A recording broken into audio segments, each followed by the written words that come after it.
ఈరోజు నీ దీనస్థితిని సమాజం చూస్తుంది, చూడని. ఈరోజు నీ లేమిని, నీ అవమానాన్ని, నీ కొరతని, నీ కొదువని, నీ దరిద్రతను సమాజం చూసి నవ్వుతుంది, నవ్వని, చూడని. కొంతమంది అయ్యో పాపం అంటుంటే, కొంతమంది వీళ్ళకింతే జరగాలని ఎగతాళి చేస్తుంటే, రెండు నడవని నడవని నడవని నడవని నడవని. నువ్వైతే ఆయన వైపు చూడు. దేవునికి స్తోత్రం కలుగును గాక. నువ్వే వైపు చూస్తావు? నువ్వైతే ఆయన వైపు చూడు.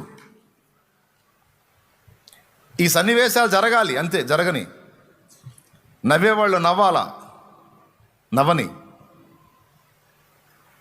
అండి. కొంతమంది నవ్వుతున్నారని వీళ్ళు ఏడుస్తుంటారు, వాళ్ళు నన్ను ఎగతాళి చేస్తున్నారని వీళ్ళు ఏడుస్తుంటారు, వాళ్ళు నన్ను ఇట్లా కించపరుస్తున్నారని వీళ్ళు ఏడుస్తూ ఉంటారు. ఏడవద్దు, అస్సలు పట్టించుకోవద్దు, దాన్ని హృదయంలోకి తీసుకొని కృంగిపోవద్దు. వాళ్ళు నిన్ను చూసి నవ్వుతున్నారా లేదా నవ్వారని ఎవరి ద్వారా అయినా నీకు తెలిసిందా? సంతోషించు. దేవునికి స్తోత్రం. రైట్, వెరీ గుడ్, నా దేవుడు కార్యం చేయబోతున్నాడు. ఎందుకు? నీ ఎడల దేవుడు చేసే అద్భుతము ప్రజలు చూచినట్లు ముందు బాణలు ఏం కావాల్సి ఉంది? ఖాళీ కావాల్సి ఉంది. దేవునికి మహిమ. ఏం కావాలి ముందు? ఖాళీ.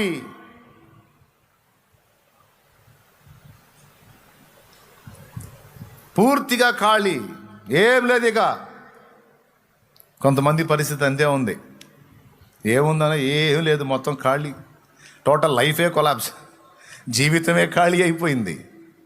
ఆర్థిక స్థితే కాదన్నా, అన్ని విషయాల్లో ఖాళీ అయిపోయాను.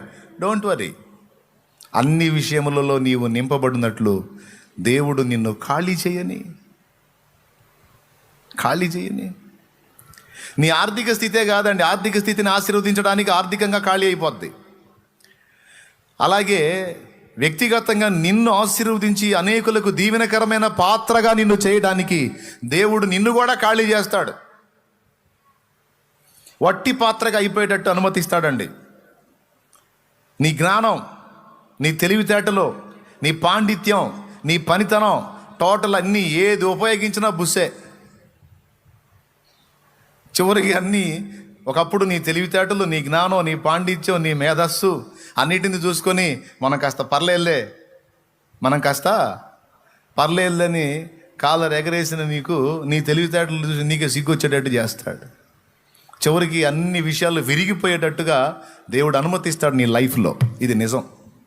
ఎందుకంటే నువ్వు దేవుని బిడ్డవి, ఆయన రెక్కల కిందికి వచ్చావు, ఆయన చేత ఏర్పరచబడ్డావు, ఆయన ద్వారా విమోచించబడ్డావు. నీ మీద బోల్డ్ అంత ప్లాన్ ఉంది, ప్రణాళిక ఉంది, బోల్డ్ అంత ఉద్దేశాలు ఉన్నాయి నీ విషయంలో.